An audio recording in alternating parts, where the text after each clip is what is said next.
अस्सलाम वालेकुम। हमने जो आज चैप्टर पढ़ना है वो बायोएनर्जेटिक्स का है और हमने बायोएनर्जेटिक्स को आगे थोड़ा एक्सप्लेन करना है। हमने बायोएनर्जेटिक्स में जो है आपको मैं क्विक रिव्यू देती हूँ कि हमने बायोएनर्जेटिक्स में क्या पढ़ा। हमने बेसिक प्रोसेस ऑफ फोटोसाइंसिस पढ़ा और उसको जो नहीं हमने 2 फेजेस में डिस्क्राइब किया था, जैसे लाइट डिपेंडेंट और लाइट इंडिपेंडेंट फेजेस में, और जो है उनको इंडिविजुअली स्टडी किया। उसके बाद हम लोगों ने जो है उनके जो पिगमेंट्स होते हैं, फोटोसिंथेटिक पिगमेंट्स का रोल स्टडी किया, वाटर का रोल स्टडी किया, कार्बन डाइऑक्साइड का रोल, विजिबल लाइट का रोल हमने स्टडी किया कि हमारे पास जो है फोटोसिंथेसिस के प्रोसेस में का इन सब का क्या रोल है। तो नेक्स्ट चीज़ हमने स्टडी की, उसके बाद हमने स्टडी की सेलुलर रिस्पिरेशन। कि सेलुलर रिस्पिरेशन आइदर हमारे पास कौन सा प्रोसेस होता है, सेलुलर रिस्पिरेशन के में क्या होता है। आपको मैं फिर बता देती हूँ कि सेलुलर रिस्पिरेशन एक ऐसा प्रोसेस है जिसमें हमारे पास कॉम्प्लेक्स मॉलिक्यूल या कह सकते हैं हायर एनर्जी मॉलिक्यूल, यूजुअली आपके पास ग्लूकोज होता है, वो ब्रेक डाउन हो जाता है किस में, लेस कॉम्प्लेक्स मॉलिक्यूल जो हमारे पास क्या होता है, कार्बन डाइऑक्साइड और वाटर, उसमें जो है एनर्जी यूज़ नहीं होती। और अगर बात की जाए तो एनर्जी जो होती है उनकी कम होती है, कार्बन डाइऑक्साइड की और वाटर की। और क्योंकि जो एनर्जी आप सवाल ये आता है कि ग्लूकोज से लेके जो एनर्जी कार्बन डाइऑक्साइड में कम हुई है वो कहाँ गई। वो एनर्जी यूजुअली आपके पास एटीपी फॉर्मेशन के काम आ जाती है और वो आपके पास जो है डिफरेंट प्रोसेसेस के ज़रिए आपके पास वो एटीपी सेंसिटाइज होता है बाय द ऑक्सीडेटिव फॉस्फोरिलेशन और as well as substrate level phosphorylation. ठीक है, आपके पास ये दो प्रोसेसेस के ज़रिए होता है। जो हमने फिर इसके बाद सेलुलर रिस्पिरेशन के बहुत मतलब थोड़े दो स्टेप्स जो है हमने फर्स्ट डिस्कस कर लिए थे। कि हमने सबसे पहला स्टेप डिस्कस किया था ग्लाइकोलाइसिस, जिसमें हमारे पास क्या था, ग्लूकोज जो है पायरुवेट मॉलिक्यूल में ब्रेक डाउन हो गया था। फिर हमने उसके बाद डिस्कस किया था ऑक्सीडेशन ऑफ पायरोविक एसिड। और पायरोविक एसिड को हमने किस तरह बयान किया था कि पायरोविक एसिड को हमने फर्दर ऑक्सीडाइज ऐसे किया था कि उसमें से कार्बन डाइऑक्साइड रिमूव करा दी थी और हमारे पास उसको जो है किस में कन्वर्ट कर दिया था, एसिटाइल कोएंजाइम ए। फिर उस एसिटाइल कोएंजाइम ए ने किसी फोर कार्बन कंपाउंड के साथ रिएक्ट करके हमारे पास जो है फर्दर जो है एक साइकिल के अंदर अंडरगो किया, वो हमारे पास थी क्रैब साइकिल। आज उसी क्रैब साइकिल को हम डिस्कस करेंगे आज के लेक्चर में। और जो नेक्स्ट चीज़ हम डिस्कस करेंगे वो हमारे पास है कि इलेक्ट्रॉन ट्रांसपोर्ट चेन क्या होती है और इलेक्ट्रॉन ट्रांसपोर्ट चेन के ज़रिए हमारे पास एटीपी क्या प्रोड्यूस होते हैं। तो आज के लेक्चर को बाकायदा आगाज़ करते हैं और मैं आपको बताती हूँ कि हम इसमें क्या स्टडी करेंगे। अच्छा, हम डिस्कस करेंगे कि आज हम क्या डिस्कस करेंगे। आज मैं आपको बताती हूँ कि लर्निंग आउटकम्स में हम क्या डिस्कस करेंगे। स्पेसिफिकली लर्निंग आउटकम्स में हम दो चीज़ें डिस्कस करेंगे। सबसे पहले हम डिस्कस करेंगे कि क्रैब साइकिल क्या होती है, कि क्रैब साइकिल के क्या क्या स्टेप्स होते हैं वो मैं आपको बताऊंगी। और ये भी बताऊंगी कि इससे आपके पास कितनी ज़्यादा एनर्जी यील्ड होती है और जो है इसमें कौन से मॉलिक्यूल्स कंज्यूम होते हैं और रीजनरेट होते हैं यूजुअली, मैं आपको बताऊंगी। ठीक है, जो नेक्स्ट चीज़ मैं आपको बताऊंगी, क्रैब साइकिल के बाद इलेक्ट्रॉन ट्रांसपोर्ट चेन बताऊंगी और इलेक्ट्रॉन ट्रांसपोर्ट चेन में किन किन स्टेप में हमारे पास एटीपी जनरेट होते हैं। ठीक है, बेसिकली मैं उसको आपको आज समझाऊंगी। तो आपको आज दो चीज़ें मैं समझाऊंगी, क्रैब साइकिल और इलेक्ट्रॉन ट्रांसपोर्ट चेन के बारे में। तो सबसे पहले चलते हैं क्रैब साइकिल, जिसको हम लोग सिट्रिक एसिड साइकिल भी कहते हैं और ट्राई कार्बो ऑक्सैलिक एसिड साइकिल भी कहते हैं। अगर इसकी बात की जाए कि ये इसको क्रैब साइकिल क्यों किया कहा जाता है, क्योंकि ये एक साइंटिस्ट हैं जिनका नाम सर हेंस क्रैब था। उन्होंने जो है इस साइकिल को आइडेंटिफाई किया था फर्स्ट टाइम और उन्हीं के नाम के बेसिस पे उन्होंने ये साइकिल बनाती थी। और ये ट्राई कार्बोक्सिलिक साइकिल क्यों कहा गया इसमें, क्योंकि आप देखें यहाँ पे जो कंपाउंड्स फॉर्म होंगे, जो मैं आपको रिएक्शन में समझाती जाऊंगी, वो आपके पास क्या होंगे, उनमें 3 कार्बोक्सिल के मॉलिक्यूल्स एग्जिस्ट होंगे, 3 कार्बोक्सिलिक एसिड्स के मॉलिक्यूल एग्जिस्ट होंगे। इस वजह से हम लोग इसको ट्राई कार्बोक्सिलिक साइकिल का नाम दिया। ठीक है, अब आपके पास जो इसके डिफरेंट स्टेप है, यूजुअली इसको हम जो है स्टार्ट करते हैं और जो है यूजुअली इनके जो स्टेप्स होते हैं 9 होते हैं और डिफरेंट बुक्स पे आप 10 स्टेप्स में भी उसको मॉडिफाई कर दिया जाता है, लेकिन आपके बुक में फ़िलहाल 9 है। सबसे पहले आपके पास एक क्विक रिव्यू मैंने आपको पहले ही दे दिया था। हमारे पास पिछली बार जो ऑक्सीडेशन ऑफ पायरोविक एसिड के बाद ऑक्सीडेशन ऑफ एसिटाइल कोएंजाइम ए के बाद हमारे पास एक कंपाउंड बना था। हमारे पास बना था एसिटाइल कोएंजाइम ए के बाद जो 4 कार्बन कंपाउंड बना था उसका नाम था सिट्रेट बना था। ठीक है, अब आपको पता है कैसे हमने करना है इस पर रिएक्शन। आपको मैं फर्स्ट ऑफ ऑल यहाँ से आपके पास जो है साइकिल स्टार्ट होती है। देखें यहाँ पे एसिटाइल कोएंजाइम ए आपके पास रिएक्ट कर रहा है किसके साथ, उसके साथ हमारे पास एक कंपाउंड लगा हुआ है। ठीक है, acetyl coenzyme A, acetyl coenzyme पे citrate synthase in the presence of water act करेगा या वाटर ऐड होगा एसिटाइल कोएंजाइम ए में, और 4 कार्बन कंपाउंड भी ऐड होगा और आपके पास एक कंपाउंड दे देगा जिसे हम कहते हैं सिट्रेट। अगर सिट्रेट का स्ट्रक्चर देखा जाए तो सिट्रेट में हमारे पास 3 कार्बोक्सिलिक एसिड के ग्रुप हैं, एज वेल एज जो सेकंड कार्बन है उसमें हमारे पास OH ग्रुप अटैच है। ठीक है, यह आपके पास आ गया एक सिट्रेट का मॉलिक्यूल। अब इस सिट्रेट के मॉलिक्यूल पर एक एंजाइम एकोनिटेज जो है वो एक्ट करेगा और आपके पास वाटर की रिमूवल स्टार्ट करेगा, डिहाइड्रेशन कॉज करेगा और आपको पास एक कंपाउंड दे देगा, उसका नाम है सिस एकोनिटेट। अब सिस एकोनिटेट का अगर स्ट्रक्चर देखें तो आपके पास जो है फर्स्ट कार्बन और सेकंड कार्बन के दरमियान डबल बॉन्ड है और उसके बाद उनके साथ वही कार्बोक्सिलिक ग्रुप अटैच है। कितने कार्बोक्सिलिक ग्रुप अटैच हैं? 3। अब देखें यहाँ पे जो नहीं है एकोनिटेज में अगेन जो वाटर हमने डिहाइड्रेट किया वो ऐड किया जाता है और इन the presence of enzyme again जो एंजाइम हमारे पास यूज हुआ है वो एकोनिटेज एंजाइम। अब जो हमारे पास जो कंपाउंड बना वो आइसोसिट्रेट फॉर्म हुआ। अगर आप सिट्रेट का स्ट्रक्चर देखें और आइसोसिट्रेट का स्ट्रक्चर देखें तो आपके पास बेसिक डिफरेंस कहाँ आता है? OH ग्रुप में आता है। आपके पास इधर जो है फर्स्ट कार्बन के साथ OH ग्रुप अटैच है, जबकि सिट्रेट के मॉलिक्यूल में आपके पास सेकेंड कार्बन के साथ जो है वो अटैच है आपके पास हाइड्रोक्सिल ग्रुप।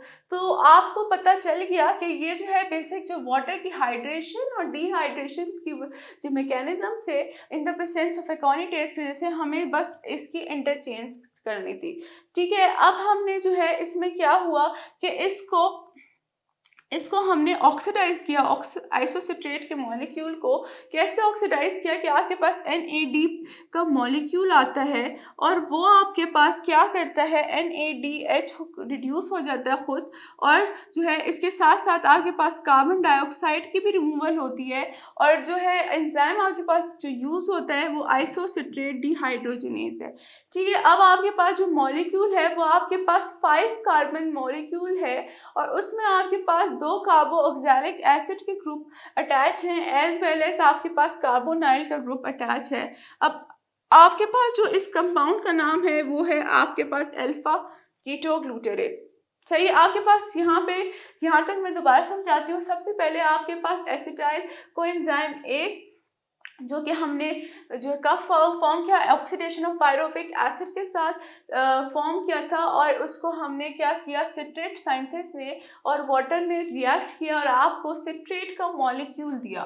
ठीक है, सिट्रेट के मॉलिक्यूल ने इन टर्न क्या किया, एकोनिटेज एंजाइम की जो है अपनी डिहाइड्रेशन की इन द प्रेजेंस ऑफ एकोनिटेज।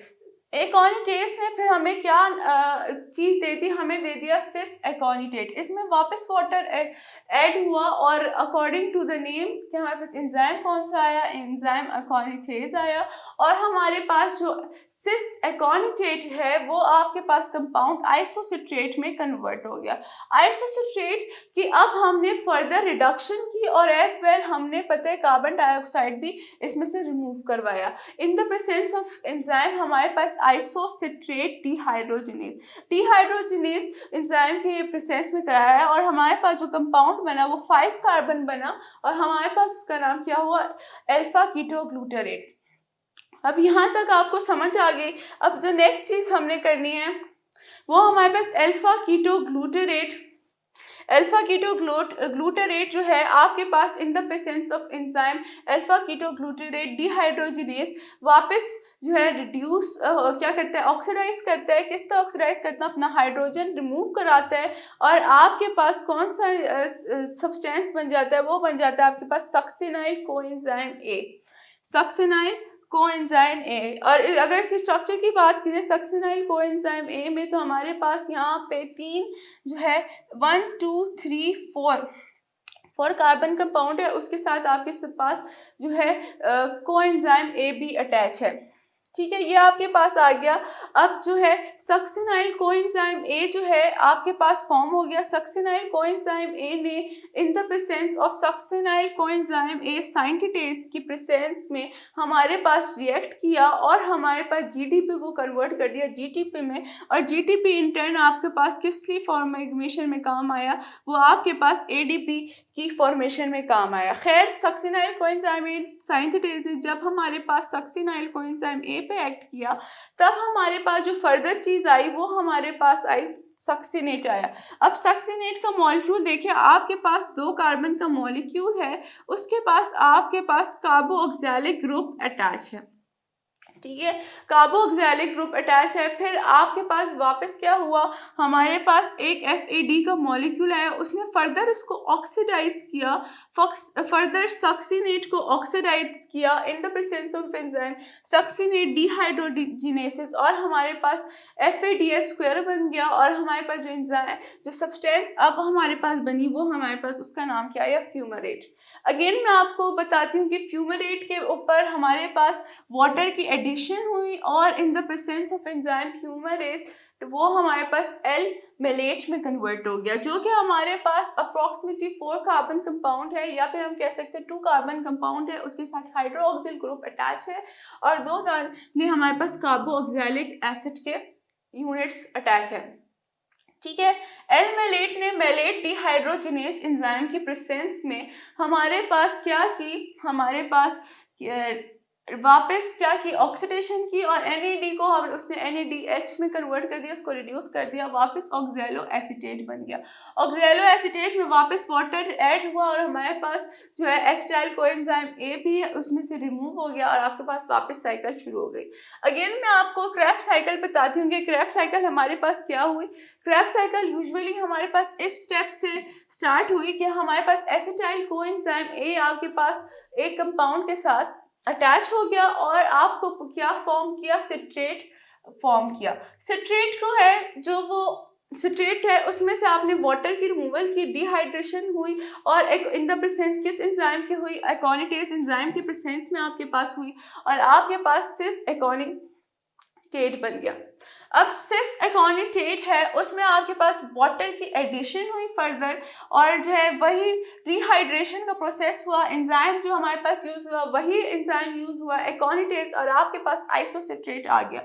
अब आइसोसिट्रेट और हम लोग सिट्रेट को अगर वो करें कंपेयर करें तो हमें पता चलेगा कि ये दोनों एक दूसरे के आइसोमर्स है। इसमें डिफरेंस कहाँ लाए होता है, बेसिकली डिफरेंस लाए कर रहा है आपके पास OH ग्रुप में कि OH ग्रुप सिट्रेट में आपके पास सेकंड कार्बन के साथ अटैच है, जबकि आपके पास आइसोसिट्रेट में जो जिसके साथ अटैच है वो हमारे पास फर्स्ट कार्बन है।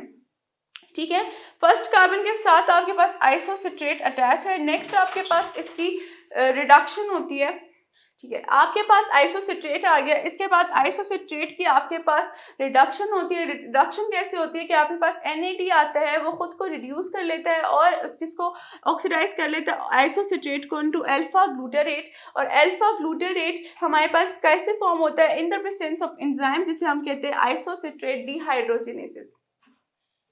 आइसोसिट्रेट डिहाइड्रोजिनेसिस के प्रेजेंस में अल्फा कीटो ग्लूटारेट आपके पास फॉर्म होता है। फिर इन टर्न आपके पास जो नहीं है, देखें जैसे आपको मैंने पिछले लेक्चर्स में समझाया था कि आपने एंजाइम्स के जो नाम है वो on the basis of the substrate जिस पे वो एक्ट कर रहे हैं, on the basis of the enzymes they form. For example जो आपके पास यहाँ पे अल्फा कीटो ग्लूटारेट पे जो एंजाइम अब एक्ट करेगा वो आपके पास अल्फा कीटो ग्लूटारेट डिहाइड्रोजिनेसिस, मतलब इसमें से जो है इसकी ऑक्सीडेशन करेगा, तो इसकी वजह से आपने डिहाइड्रोजिनेसिस लगा दिया कि हमारे पास क्या है, हाइड्रोजन की रिमूवल होगी और इसकी ऑक्सीडेशन हो जाएगी और हमारे पास जो है किसके ऊपर एक्ट करे, अल्फा कीटोग्लूटारेट के ऊपर। अल्फा कीटोग्लूटारेट की बात की जाए तो आपके पास यूजुअली 3 कार्बन कंपाउंड है जिसपे आपके पास 2 कार्बोक्सिलिक ग्रुप अटैच है और जो फर्स्ट कार्बोक्सिलिक ग्रुप अटैच है फर्स्ट कार्बन पे, उसके साथ हमारे पास जो है कार्बोनाइल ग्रुप भी अटैच है।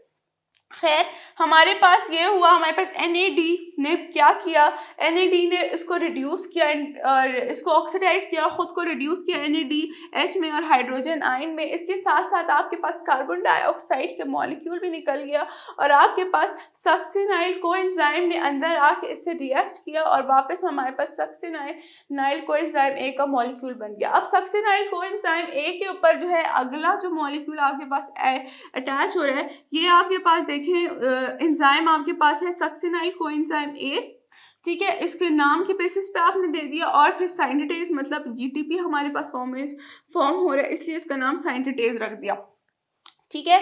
आपके पास सक्सिनाइल कोएंजाइम A ने आगे जाके रिएक्ट किया और आपको क्या दिया हमें सक्सिनेट दिया। सक्सिनेट की बात की जाए तो सक्सिनेट में अगर स्ट्रक्चर की बात करें, हमारे पास 2 कार्बन कंपाउंड है, उसके साथ 2 कार्बोक्सिलिक एसिड के मॉलिक्यूल्स अटैच हैं, ठीक है।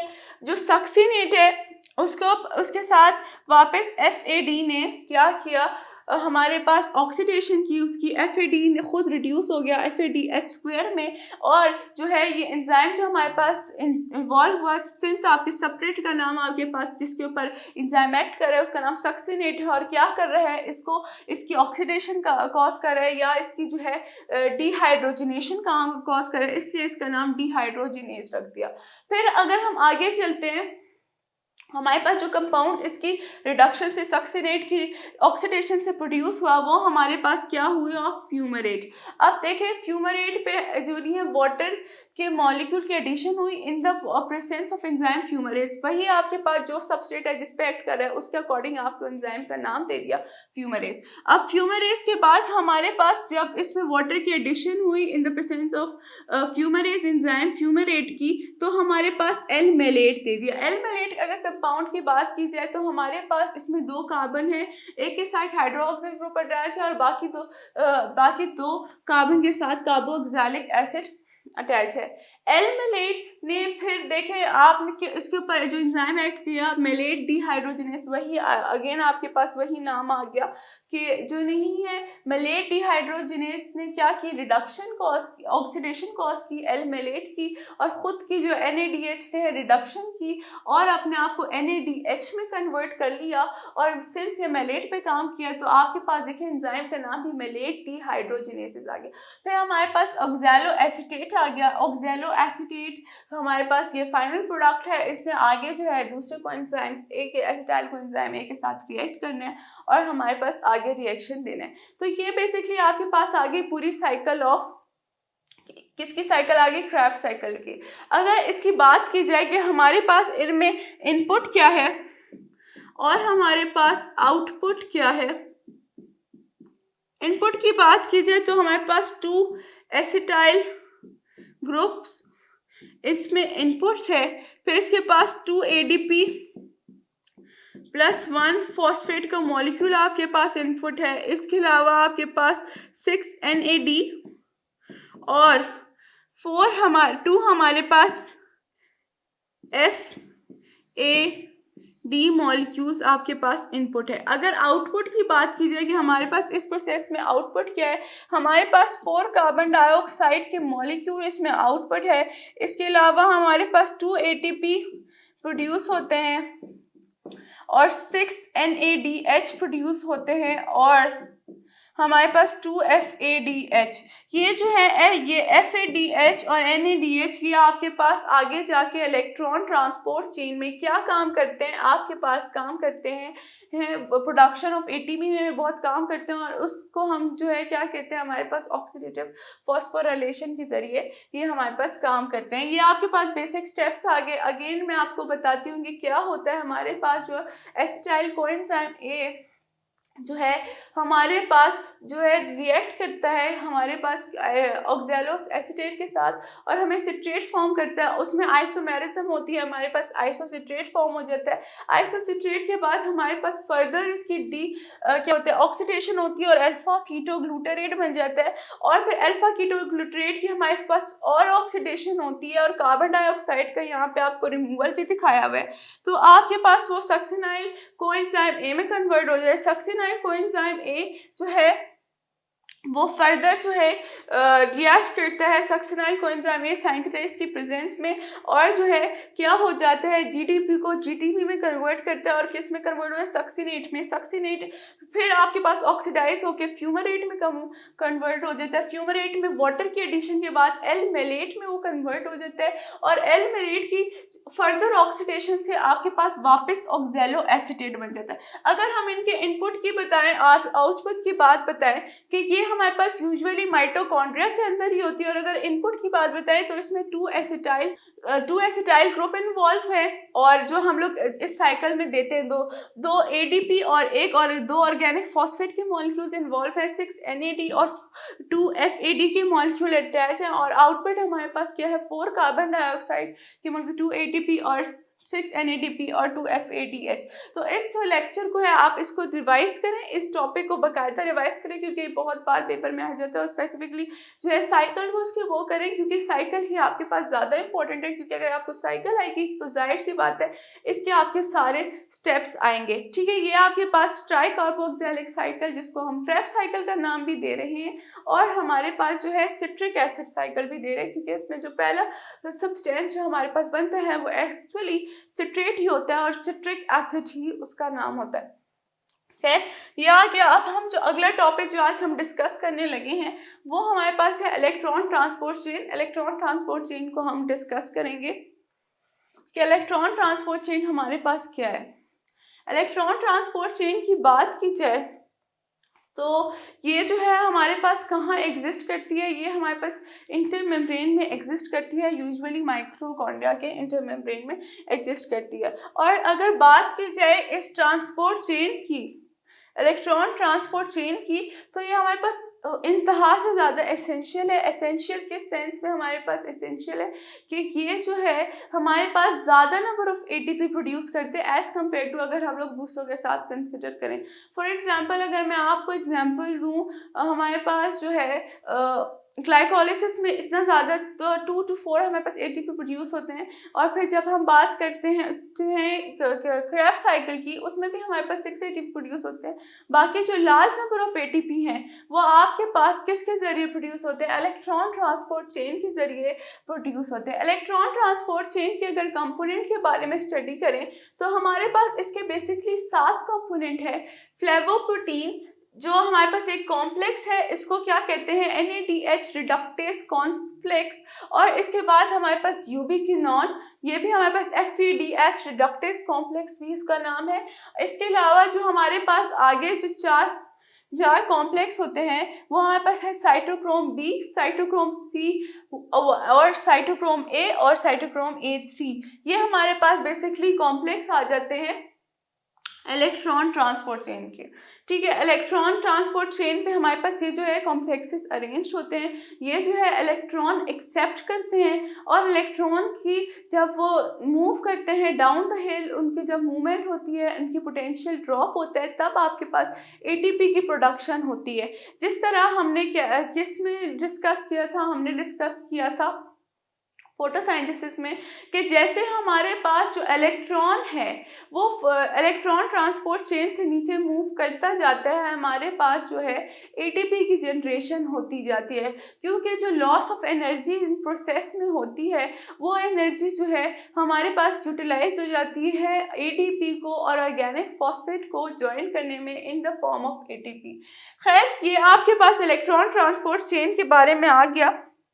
अब इलेक्ट्रॉन ट्रांसपोर्ट चेन के बारे में और फर्दर मैं आपको बताती हूँ कि इसमें जो है बेसिक स्टेप्स क्या होते हैं जो हमारे पास प्रोड्यूस होते हैं। ये यूजुअली जो है एटीपी जनरेट करती है किसकी एनर्जी से, NADH की एनर्जी से, और हमारे पास FADH की एनर्जी से यूजुअली वो रिलीज करती है।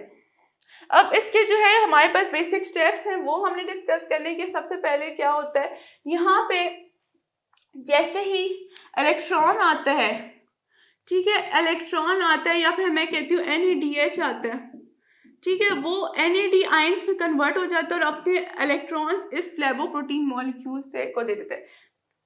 जैसे ही इलेक्ट्रॉन जो है वो फ्लेवोप्रोटीन मॉलिक्यूल से नीचे जाता है, ये हमारे पास मूव करता है डाउन, हमारे पास पोटेंशियल ग्रेडियंट का ड्रॉप होता है। जैसे ही इसमें ये फ्लेवोप्रोटीन इसको किसके पास ट्रांसफर कर देते हैं, यूबिक्विनॉन को।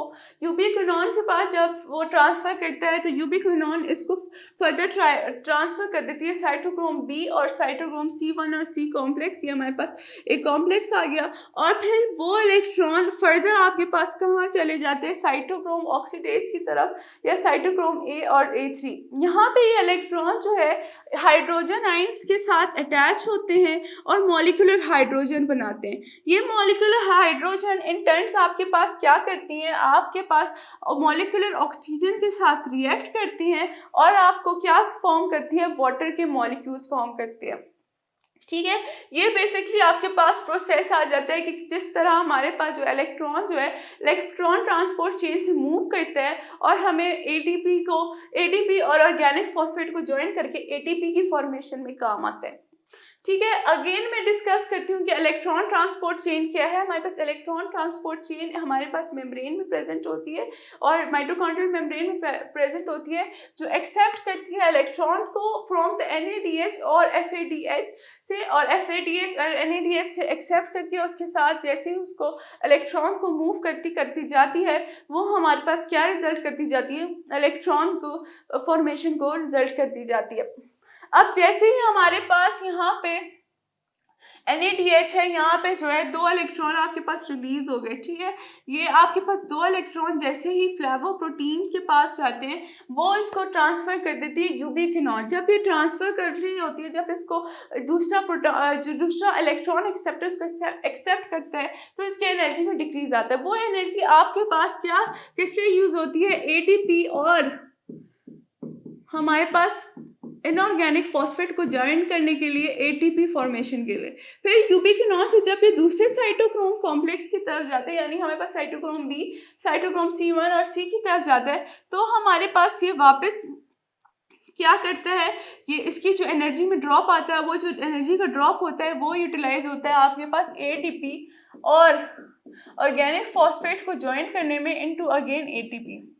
ठीक है, और फिर अगर बात की जाए हमारे पास जब ये साइटोक्रोम की कॉम्प्लेक्स है, जो हमारे पास साइटोक्रोम जिसमें B है, हमारे पास C है, A है और A3 है, वो जब साइटोक्रोम B और C से हमारे पास वापस नीचे आता है तो फिर हमारे पास दोबारा एनर्जी का रिलीज होता है और जो है हमारे पास क्या एनर्जी फॉर्म होती है, ATP और ऑर्गेनिक फॉस्फेट कंबाइन होकर आपके पास वापस ATP दे देते हैं। खैर, ये आपके पास प्रोसेस आ गया। अब बात होती है कि ये जो लेस एनर्जाइज्ड इलेक्ट्रॉन है, इसका क्या होता है, इसको जो है वापस हाइड्रोजन आयंस 2 दाने एक्सेप्ट करते हैं और मॉलिक्यूलर हाइड्रोजन बना लेते हैं, और ये मॉलिक्यूलर हाइड्रोजन इंटर्न आपके पास मॉलिक्यूलर ऑक्सीजन के साथ रिएक्ट करके आपके पास वाटर मॉलिक्यूल बनाते हैं। अगर मैं आपको इसका रिएक्शन बताऊं तो कैसे होगा कि हमारे पास जो है मॉलिक्यूलर ऑक्सीजन का मॉलिक्यूल है, वो रिएक्ट करता है हमारे पास 2 हाइड्रोजन आयंस और 2 इलेक्ट्रॉन के मॉलिक्यूल के साथ, और हमारे पास क्या दे देता है, वाटर का मॉलिक्यूल दे देता है। ठीक है, ये आपके पास बेसिक प्रोसेस होता है इलेक्ट्रॉन ट्रांसपोर्ट चेन में, और जिस तरह हमारे पास ऑक्सीडेटिव क्या कहते हैं फॉस्फोराइलेशन के जरिए हमारे पास ये प्रोसेस होता है। अगली बार आपको ये समझ आ गया, आप इसको जो है बार बार रिवाइज करें। स्पेसिफिकली ये जो चेन है इसको सही तरह पढ़ें, क्योंकि ये चेन बहुत ज़्यादा इंपॉर्टेंट है इन सेंस कि आपको जो है अक्सर चेन्स भी बोलते हैं कि आप जो है इलेक्ट्रॉन ट्रांसपोर्ट चेन को ड्रॉ करेंगे, इतना मुश्किल नहीं बनाएगी, है बहुत ईजी बनाएगी आपको आपकी बुक पे, और जो है इसकी प्रैक्टिस करें ताकि आपको समझ आए। तो आज हमने क्या पढ़ा, आज हमने पढ़ा सिट्रिक साइकिल पढ़ा, या सिट्रिक साइकिल को एक और नाम दे सकते हैं हम लोग क्रेब्स साइकिल पढ़ा, या ट्राई कार्बोक्सिलिक साइकिल पढ़ा। ट्राई कार्बोक्सिलिक साइकिल में हमने क्या किया कि हमने 6 कार्बन कंपाउंड को, यानी हमने ऑक्सैलोसिट्रेट को जो है फर्दर हमने रिड्यूस किया है और कार्बन डाइऑक्साइड की प्रोडक्शन करवाई है, और साथ साथ हमने जो है एनर्जी का रिलीज़ करा है। इस एनर्जी के रिलीज़ से हमारे पास क्या फ़ायदा हुआ, वह आपने देखा कि हमारे पास एटीपी और एनएडीएच जो है जनरेट हुए। एटीपी और एनएडीएच हमारे पास एनर्जी रिक्वायरमेंट के लिए होते हैं, और हमारे पास जो है पूरा सेलुलर रेस्पिरेशन का प्रोसेस होता है किस लिए, कि ताकि आपकी जो सेल है उसको एनर्जी प्रोवाइड की जा सके। अगेन हम लोग चलते हैं कि हमारे पास क्या हमने डिस्कस किया। आपको आज मैंने आपको ट्राई कार्बोक्सिलिक साइकिल दी। आपकी जो बुक है उसमें बहुत आसान लिखा हुआ है, लेकिन अगर आप इस तरह स्ट्रक्चर की फॉर्म में देंगे आपको पास ज़्यादा चांसेस हो गया, आप ज़्यादा मार्जिन हो गया कि आप ज़्यादा नंबर उठाएं, क्योंकि ये फॉर्मूलाज इंपॉर्टेंट है।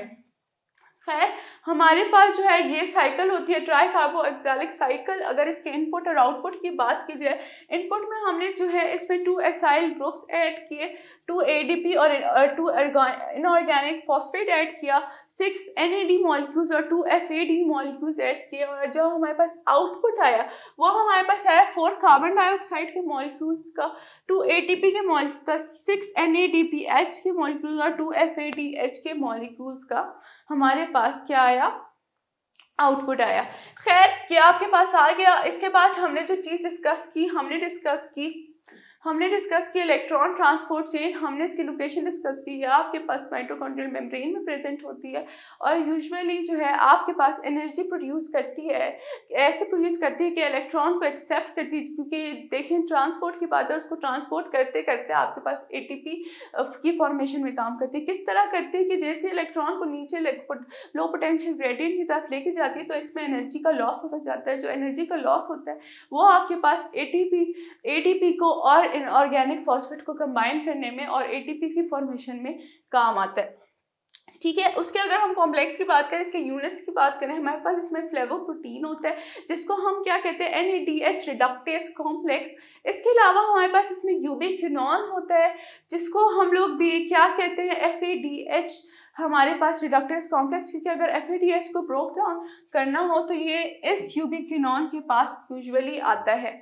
ठीक है, लेकिन जो है इसमें अगर बात की जाए, अगर FADH हो तो उसमें से एक एटीपी की कम फॉर्मेशन होगी इस प्रोसेस में। खैर, जो यूबिक्विनोन से इलेक्ट्रॉन फिर जब हमारे पास साइटोक्रोम के पास जाता है तो हमारे पास जो है एटीपी की जनरेशन करता है, ऑर्गेनिक और इनऑर्गेनिक कंपाउंड को जुड़ाता है और हमारे पास एटीपी फॉर्म करता है।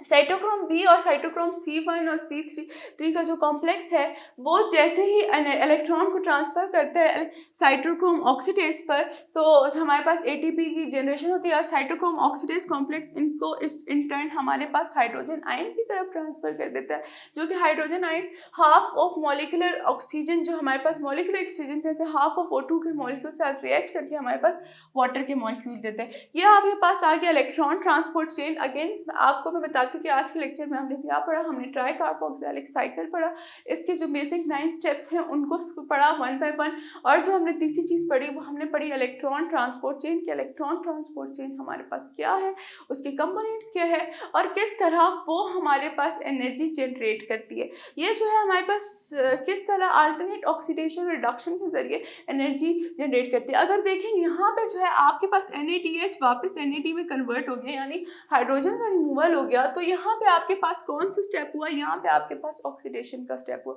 इसी तरह जब फ्लेवोप्रोटीन यूबिक्विनोन को एनर्जी इलेक्ट्रॉन ट्रांसफर करती है तब आपके पास क्या होता है, ऑक्सीडेशन होती है। लेकिन जब आपके पास NADH इसको इलेक्ट्रॉन ट्रांसफर करता है तो हमारे पास क्या हो जाती है, इसकी रिडक्शन हो जाती है। तो खैर, ये ऑक्सीडेशन अल्टरनेट ऑक्सीडेशन रिडक्शन का प्रोसेस होता जाता है, और आपके पास जो है पूरा क्या होता है, हमारे पास इलेक्ट्रॉन ट्रांसपोर्ट के चेन के जरिए आपके पास ज़्यादा मॉलिक्यूल्स ऑफ ATP फॉर्म हो जाते हैं।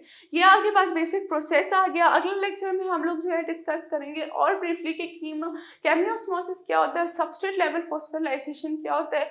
फिलहाल ये आप देख लें कि हमने आज क्या डिस्कस किया। हमने types of electron transport chain, ये इलेक्ट्रॉन ट्रांसपोर्ट चेन को हमने डिस्कस किया। हमने डिस्कस किया कि इलेक्ट्रॉन किस तरह हमारे पास इलेक्ट्रॉन ट्रांसपोर्ट चेन जो है उसको मूव करते करते एटीपी की प्रोडक्शन में काम आता है और एनर्जी प्रोडक्शन में काम आता है। ये लेक्चर आपके लिए बहुत इंपॉर्टेंट है, इसको बार बार रिवाइज करें, इसको घर में डिस्कस करें, अपने पेरेंट्स से डिस्कस करें, अपने टीचर्स के डिस्कस करें, अपने स्टूडेंट्स वगैरह, अपने जो बहन भाई हैं उनसे डिस्कस करें। उसके साथ साथ जो है घर में पढ़ें, बुक खोलें और जो है प्रैक्टिस करें, क्योंकि चैप्टर प्रैक्टिस से आएगा।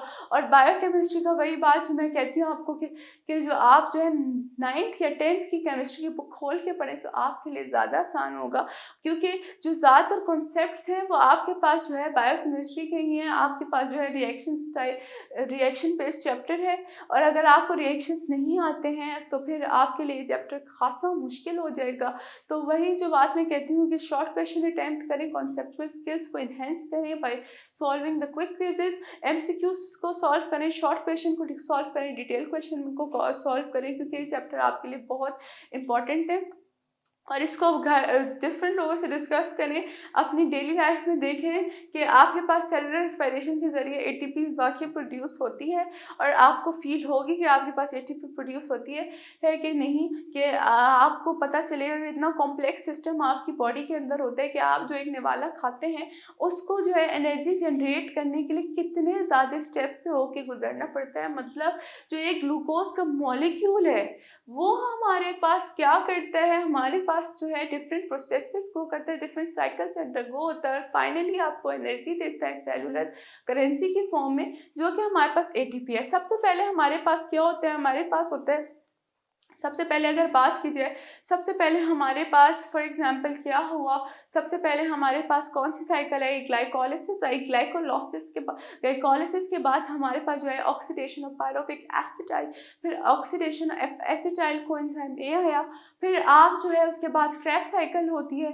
फिर क्रेब्स साइकिल के बाद आपके पास इलेक्ट्रॉन ट्रांसपोर्ट चेन होता है, और फिर उसके बाद आपके पास एक ग्लूकोज के मॉलिक्यूल से अबाउट 636 एटीपी के जो है वो प्रोड्यूस हो जाते हैं। वो मैं आपको एक साइकिल बाकायदा समझाऊंगी, आपको मैं बताऊंगी सबस्ट्रेट लेवल फॉस्फोराइलेशन कि आपके पास किस तरह 36 एटीपी फॉर्म हो जाते हैं। खैर, आज का लेक्चर यहाँ तक ख़त्म होता है। जो आप जो है इसको बार बार रिवाइज करें, बार बार पढ़ें, ताकि आपको अच्छी तरह समझ जाए। पास्ट पेपर्स को कंसिडर करें, कॉन्सेप्चुअल क्वेश्चन को कंसिडर करें, ताकि आपको ये समझ आए। मेरी तरफ से यहाँ तक के लिए इतना काफ़ी है। थैंक यू एंड अल्लाह हाफिज़।